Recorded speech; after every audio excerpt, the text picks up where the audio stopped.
Hi everyone, it's Hayden from the Pop Culture Gamer podcast here. Okay, so I've been having a little bit of a play around with this just for the last 10 minutes or so, and started installing some of my games. So if I just quickly take it out of the box, in case, put that to one side for now, just so that we can have a look at this. So I'm installing 3 games. I've never completed Mad Max on the PC, so I want to do that. Horizon Zero Dawn, Complete Edition, started that and not finished it, and I never completed Death Stranding either, so I'm going to play both of those. But in terms of other games, obviously I've got my whole Steam Deck library there. There is 1,525 games. Not all are compatible. I can filter out some of these by different things. So I've got at the moment all filters on. I can just put verified only. So these are only the games that will work 100%. Or I can go to verified and playable, or verified playable and untested. So this means I haven't been tested for the Steam Deck compatibility. But if we look at, for example, just go to verified and playable, just to round it down a little bit. I've got this list here. This one's got a little green tick to show that Alan Wake works out straight first time. So does Alan Wake's American Nightmare.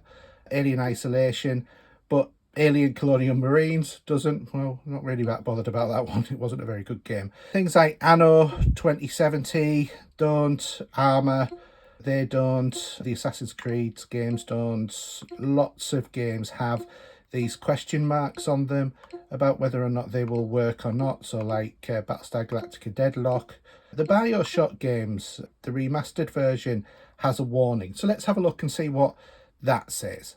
So when we go on here, we've got this bit on the screen that says about game info.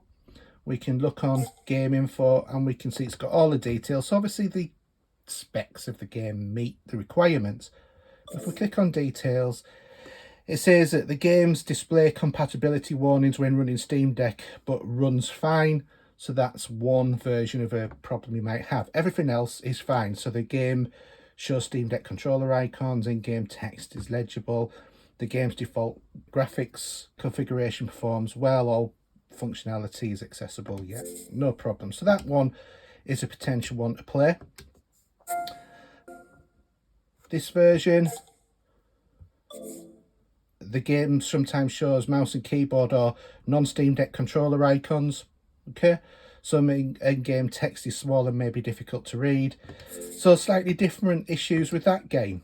And we can go through all of these sort of games that are in our libraries from the Steam Deck controller itself, and just identify what ones or what issues we're going to come up with in relation to specific games. So a lot of them, probably about 6 of the games that I've got don't have any issues at all. And like I said, I've got 1,500 games, so that's quite a lot of games. Whereas other games have maybe 1 or 2 minor issues. Crysis 2, well, Crysis isn't on the list, so presumably not working on here. But Crysis 2 has some issues. And those details are entering some text requires manually invoking the on-screen keyboard. I've seen that on a lot of these games as I've been working my way through them. So there we are. House of Ashes, game info. I think this one was the same. Yep, entering some text may require the manual invoking of the on-screen keyboard. So some of the compatibility issues in terms of some of the games are not massive. So it's well worth having a look.